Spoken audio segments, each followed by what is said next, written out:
vamos a dividirlo en tres estados. en tres partes. En tres partes. Ahora vamos a hacer presentación, que ya la hicimos. Presentación y la que nos podemos poner y podemos dejarla como sección, que se va a llamar Noticias Multipolares. Noticias multipolares. Se va a llamar. Tiene un criterio detrás, que ahora Jonathan se los explicará. Jonathan es el que, pese a la explotación cruenta que recibe, es el tipo que más informado está. Ustedes quieren informarse de política internacional, busquen a Jonathan, y ahora vamos a hacer el repaso de cómo vemos la cuestión de la política internacional, y en algún momento explicamos por qué le pusimos así, por qué, que ni siquiera cuando lo ensayamos ahora nos explicamos por qué lo pusimos así. Así que tenemos que decir por qué lo pusimos así, que ya me ha dado la idea. Dale, arranca. Nada, aquí lo más importante, ¿por qué noticias multipolares? Es que el mundo está cambiando un paradigma totalmente multipolar. Ya la hegemonía anglo-norteamericana que salió del 91 cuando se acabó la Unión Soviética. Les duró poco. Sí, les duró poco. Les duró poquito. Tú sabes que hay una cosa, rápido. Una vez, Atilio Borón, yo no lo soporto, pero bueno, una vez Atilio Borón, él sostiene ¿Es de todo. ¿Es de las papas? No. ¿Qué de las papas? Hay uno que escribe sobre pelar las papas o la cáscara de papa. No sé, él ahora la ha cogido con Vargas Llosa, No sé. pero di tú con Vargas Llosa, en una manera de tiempo. No, pero él hubo un tiempo que la tuvo con que era la decadencia norteamericana, ¿no?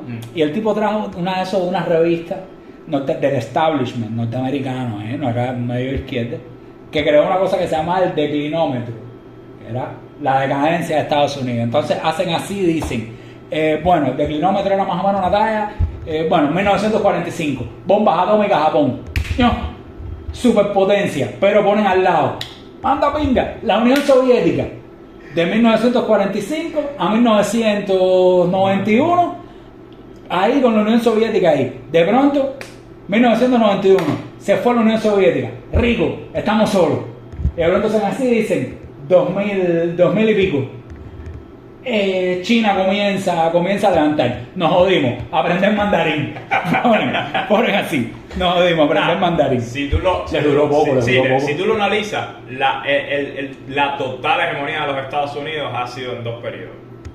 45, que lanzan la bomba atómica, que no la lanzan para destruir a Japón, No, la lanzan para impresionar a la Unión Soviética. Y creo que es en el 53, los rusos lanzan el arma atómica, y ya. Empieza otra vez un mundo bipolar. Después saltan todo ese mundo bipolar hasta el 91, donde la Unión Soviética se cae, gracias al gran hijo de puta de Boris Yeltsin, mi enemigo público número uno. Pensé que ibas a decir con Bachelet, No, pomazo. a ver, es que ese es para otro. Los cobardes y los traidores son tan malos tan malos como otros. Acabas de citar una consigna revolucionaria. Cuando en Cuba se expropió a los norteamericanos, el cartel era, cuando las nacionalizaciones eran, ni traidores ni cobardes caben en esta revolución. Cuidado. Entonces, ni traidores ni cobardes. Ya saltan al 91, donde del 91 a la guerra contra el terror, que es a partir del 2001, tratan de destruir lo que quedó del mundo multipolar, la guerra yugoslava. Probaron una fuerza que les quedó. A los rusos nunca se les ha olvidado. Y a los chinos tampoco se les olvidó, porque la embajada china en Yugoslavia le subieron un cohete. Entonces llegan al 2001, la guerra contra el terror, donde siguen tratando de imponer la hegemonía norteamericana. Y fue un lanzamiento hegemónico, fue decir, ahí vamos. Exacto. Ahí vamos. Fueron a destruir los regímenes estos regímenes es una palabra totalmente neoconservadora. Régimen no es una palabra mala. Régimen no es una palabra mala. Claro. Humberto Eco, quien quiera, léase los textos de Humberto Eco, semiólogo, filólogo, en fin, sobre la palabra régimen. No es una palabra mala sobre los romanos. Es que viene el régimen gobernar. Es eso. Pero bueno, dale. Atacan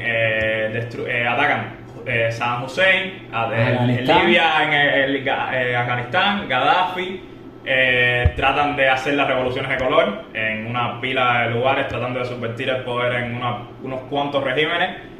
Y hay un momento donde el poder ruso en específico, que es el que podemos empezar a hablar, dice, hasta aquí, basta.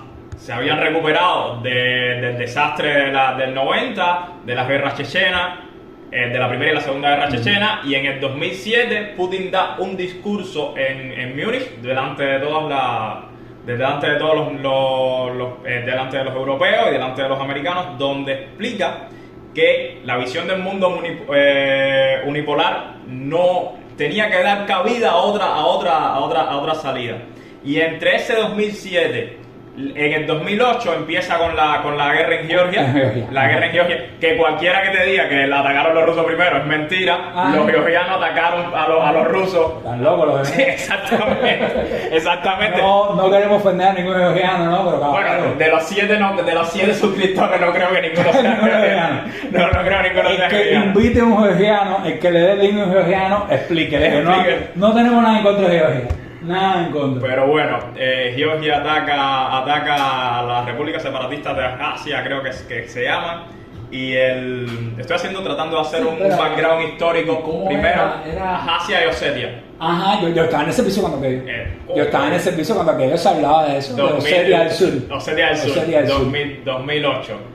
Los rusos, por supuesto, acaban con... Al principio pasaron un poco de trabajo. Sí, claro. Al principio pasaron un poco de trabajo, pero al final tú no puedes luchar contra un ejército, contra un ejército a nivel mundial.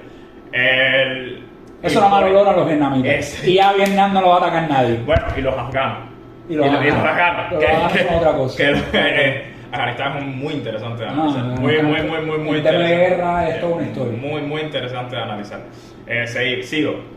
En el 2008 se reafirma Rusia en que no iba a permitir un acercamiento en su frontera con la OTAN, el tema saltamos a 2014, donde se da un golpe de estado contra un gobierno prorruso que había en Ucrania. Cualquiera que te diga también que eran las ansias europeístas de los ucranianos, tampoco, es que se da un golpe de estado de la parte occidentalista de Ucrania, donde hay elementos externos como Victoria Nuland de los Estados Unidos, hay francotiradores georgianos en el techo de un hotel, el Hotel Kiev, que le tira a los manifestantes para que los manifestantes se rebelen contra totalmente una revolución de color de manual, y el que diga que no son revoluciones de color de manual. A ver, no, fíjate, ni siquiera quiero entrar a no es el tema.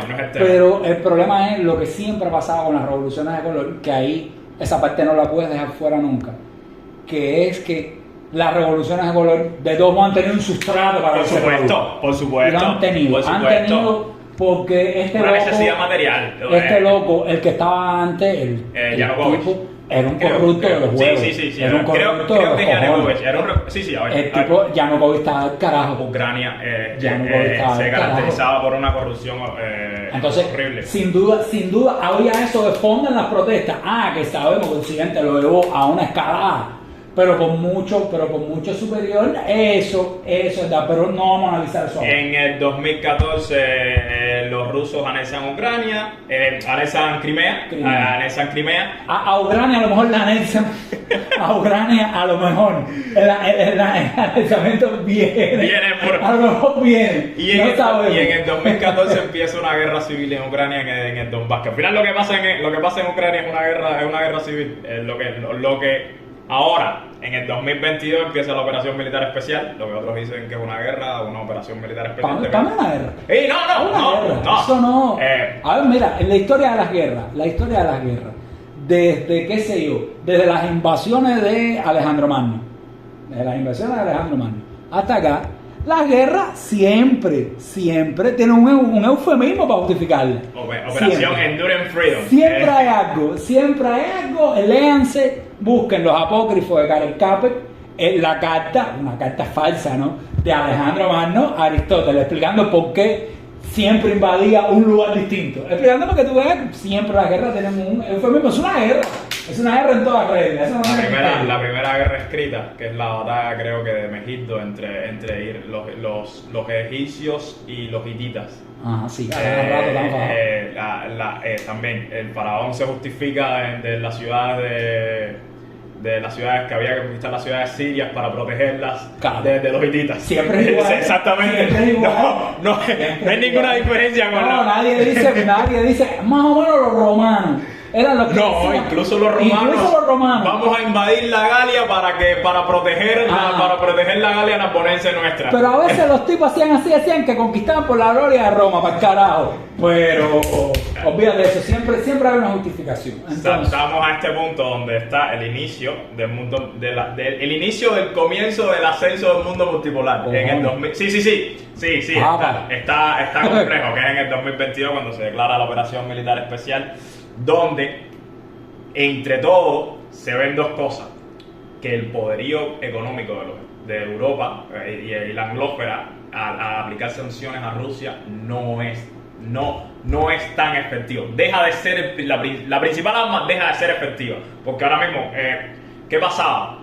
Había un gobierno que no quería, pues nosotros somos el claro evidente. El ejemplo histórico de eso. ¿Qué pasaba? Le metían sanciones. Y Rusia ahora mismo es el país más sancionado del mundo y la economía rusa está o se pretende que crezca a un 0.7%, dicho por el FMI, no por los rusos específicamente. No los medios rusos. No los medios rusos. Entonces, el principal medio que es las sanciones no fue efectivo. Se describió que el ejército ruso a nivel terrestre no puede ser derrotado. Ese es otro. Y ya han empezado. Han hecho una guerra con errores, con errores tácticos, pero y además se nota que los rusos le entraron confiados. En plan, vamos a pasar por arriba de esta gente. No pincha así. La guerra es más compleja que eso, pero hoy no es el día de analizar la guerra. Entonces, saltamos al comienzo de un mundo multipolar y aquí te voy a dar una opinión muy personal mía. El final de esta etapa de cambio, de cambio, donde es una etapa de cambios interesante, va a ser cuando China tome Taiwán. Esa va a ser el inicio de la hegemonía de un mundo completamente multipolar, declarado totalmente, donde se derrote por el poderío marítimo norteamericano, que es el rey de los mares, siguiendo a sus padres los británicos, y totalmente cuando China gane en Taiwán es cuando se va a declarar oficialmente, ya a ojos vistas, a voz populi, el mundo multipolar. Entonces, esa es la parte del nacimiento del mundo multipolar, como una historia, un background de lo que estamos, de dónde venimos. Y ahí hay dos puntos importantes. El acuerdo Arabia Saudita-Irán es histórico. Eso no tiene parangón. Por lo menos yo no me esperaba eso. Nadie se lo esperaba. Y no solo que nadie se lo esperaba, lo hicieron tan bien que no hubo ninguna filtración. En el sentido de que no hubo ningún rumor. Es parecido, por ejemplo, voy a occidentalizar esto un poco, pero es parecido como cuando China y Estados Unidos tuvieron conversaciones. Sí. Que Kissinger, el viaje en realidad era Pakistán. Metió un pasaje como que tenía que ir a tal lugar porque se sentía mal. El primer ministro de Pakistán, sabía lo que había. Kissinger hizo una visita secreta, le dijo a los chinos, estamos para esto. Y al cabo del tiempo fue que se supo que se había hecho. O, por ejemplo, Cuba, Estados Unidos. Con sí. El Papa mediando. Eso cogió a todo el mundo. Nadie se esperaba. Yo me acuerdo en el 2015, cuando dijeron información para el pueblo de Cuba, que se dio que se manda, lo pusieron por televisión. Raúl salió hablando y nadie se esperaba esto. Y yo una cosa como esta no me la esperaba. Es que lo supieron hacer bien. Y el detalle es que el mundo occidental está acostumbrado a que las negociaciones se filtren. Porque por una cuestión de poder y porque la prensa es un cuarto poder y tiene aliados dentro del gobierno. Pero mira los países que son. Sí. China, Irán y Arabia Saudita. ¿Quién es más dictador ahí? Búscame. ¿Quién dictatorializa más? ¿Quién hegemoniza más el poder? ¿Tú te imaginas a esa gente compitiendo? El bárbaro príncipe Bin Salman, el ayatollah diciendo, a ver, ¿quién aquí es el menos dictador? ¿Quién de nosotros es el que menos hace lo que le sale a los huevos? Yo creo que en realidad el que más hace es el árabe. el que más... Para mí, el tipo más duro, el que tiene mayor poder autocrático tiene... Sí, a ver, Xi Jinping tiene que responder a un partido comunista de casi... No, él es teocrático. Millones de personas. Un partido comunista muy grande. De hecho, creo que es el partido comunista más grande del mundo, creo. Y los ayatolas tienen que responder igual a un clan. Y la cosa en Irán se ha puesto cruda de vez en cuando. Se ha puesto cruda de vez en cuando. Y tienen un tema de una revolución. Sí, y no solo eso. Tienen un sistema electoral que está bastante... A ver, porque es que Irán no es el tema tampoco es el tema de ahora, pero es bastante interesante la dinámica de Irán, que la analizaremos en algún momento también después.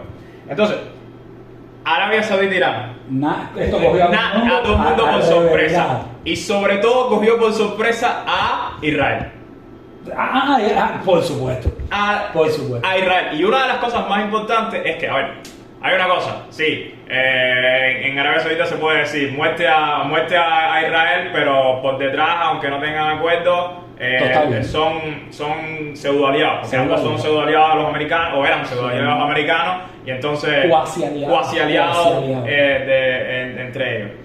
Nunca han hecho nada por los palestinos, ni van a hacer nada por los palestinos. Los pobres son los más olvidados de la tierra. De eso. Y aquí hay un detalle. Esto es muy importante porque ahora debe salir en algún momento a futuro. Cuando se habla mal de Israel, no se habla mal del judaísmo ni de los judíos. No es lo mismo. Es totalmente separado. Es totalmente separado. Además, en Cuba no existe el antisemitismo. No, exacto. En Cuba no tenemos idea de lo que es el antisemitismo. Cuba es el único país de la historia, creo yo, que a los judíos los expropió la revolución.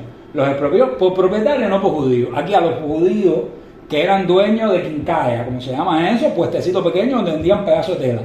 Mira, ese es otro tema que podemos tratar y tengo un invitado que podemos tratar. Exactamente. Se les expropió por propietarios, no por judíos. En Cuba no tenemos la más mínima idea de lo que es el antisemitismo. No la tenemos, así que seguimos. Eso no es un tema cubano antisemita. El día que vea a uno lo va a meter un pomazo. Dale. Entonces, y finalmente el otro tema sumamente importante, yo creo que es el que va a dar uno de los trastos con el mundo multipolar, es la desdolarización. A ver, hay que entender una cosa, el dólar se mantiene como moneda hegemónica hasta ahora mismo por dos puntos importantes. El poder de los Estados Unidos, las instituciones financieras, el Banco Financiero Internacional, el poder de los Estados Unidos, básicamente. Misiles nucleares. Misiles y armas. Un arsenal nuclear. Y el otro punto importante es que el petróleo, a partir de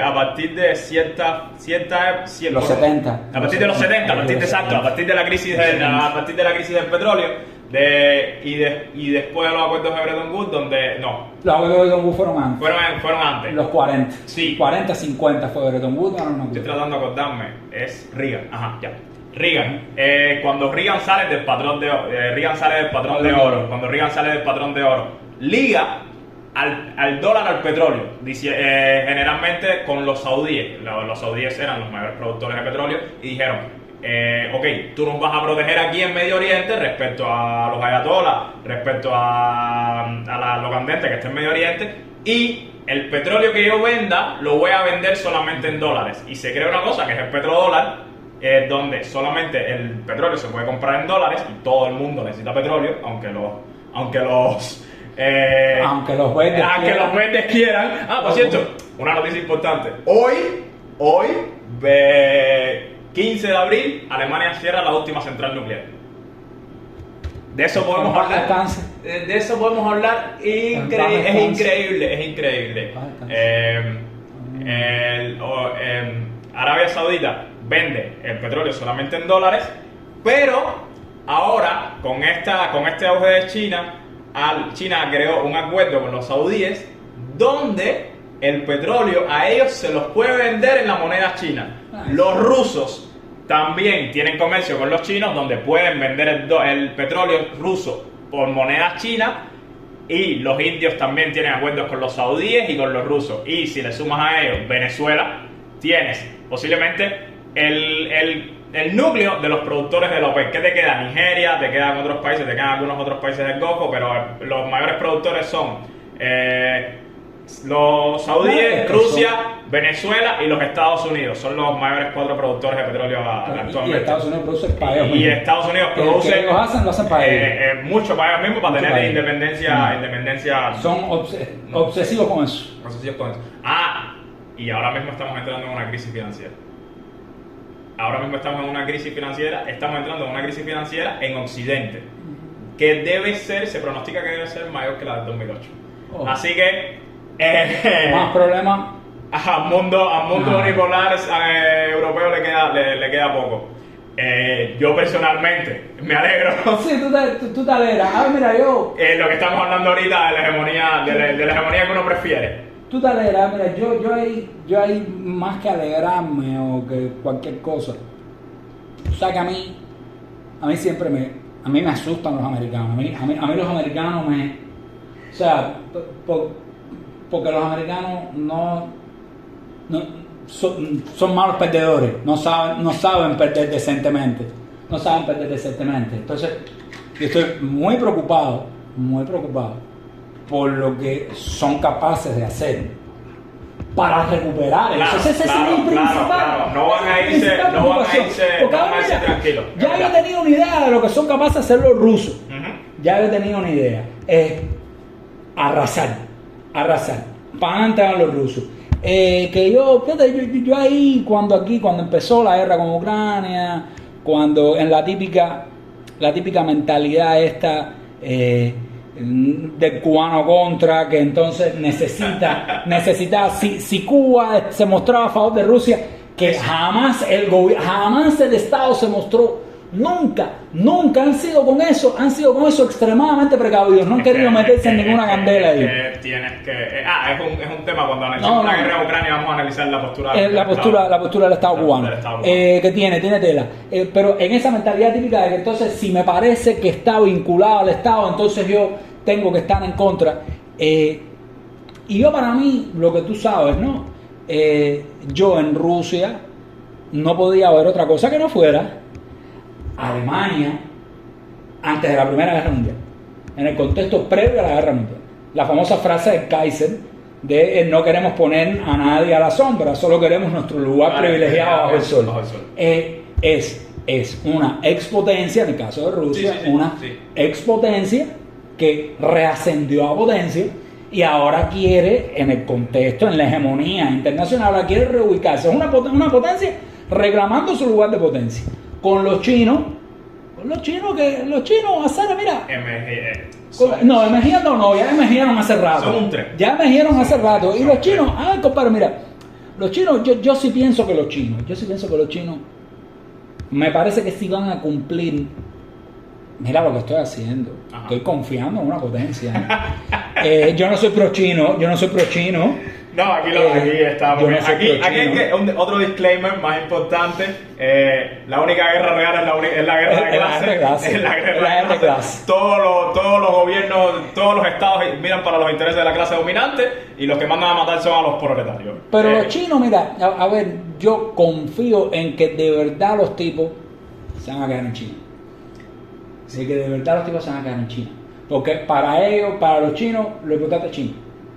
Ellos se van a caer en China. Es que son una nación... 3.000 años. Eso tiene 3.000 años. Ese es el problema. Ahí podemos hablar de China en otro capítulo. Pero yo también sí le tengo miedo a los americanos. Porque lo que son capaces de hacer, han demostrado históricamente, de que lo que son capaces de hacer, da miedo. Son los únicos que han lanzado el armamento atómico. Y no es que solamente han sido los únicos. Han amenazado 2 veces más en lanzar el arma atómica. En Corea, que fue una guerra horrible. Y a MacArthur le costó eso. Y a MacArthur le costó eso. Y en el estrecho de Taiwán también, en el 49, también amenazaron con lanzar un arma atómica contra China. Es decir... No, dan miedo. Yo siempre he dicho que yo miedo les tengo. Hay una profesora en el IRRI que se llama... No recuerdo cómo se llama. Que dice... de los americanos por decencia no se puede ni confiar. No. Es lo que dice. No. Exactamente. Y esa frase yo me la sumo muy... Entonces, yo con eso, ya te digo, está interesante, está interesante. Vivimos tiempos interesantes. Sí, ese era el nombre que te iba a decir de la sesión. Estamos en tiempos sumamente interesantes. Tiempos interesantes, porque uno ve ahí todo lo que se llama, y ahí sobre todo, para brincar a lo otro, está muy bueno el tema de la desdolarización, porque tenemos que pasar a hablar de la cubanidad, cacho de isla nuestro. Tenemos que pasar a hablar, que a mí no deja de sorprenderme. A mí no, o sea, me sorprenden los rusos, me sorprenden los chinos, me sorprenden los vietnamitas, siempre he sentido una curiosidad inmensa por los ingleses, pero este cacho de isla a mí no me sorprende. Entonces, muy atípico. Vamos, cerramos esta parte.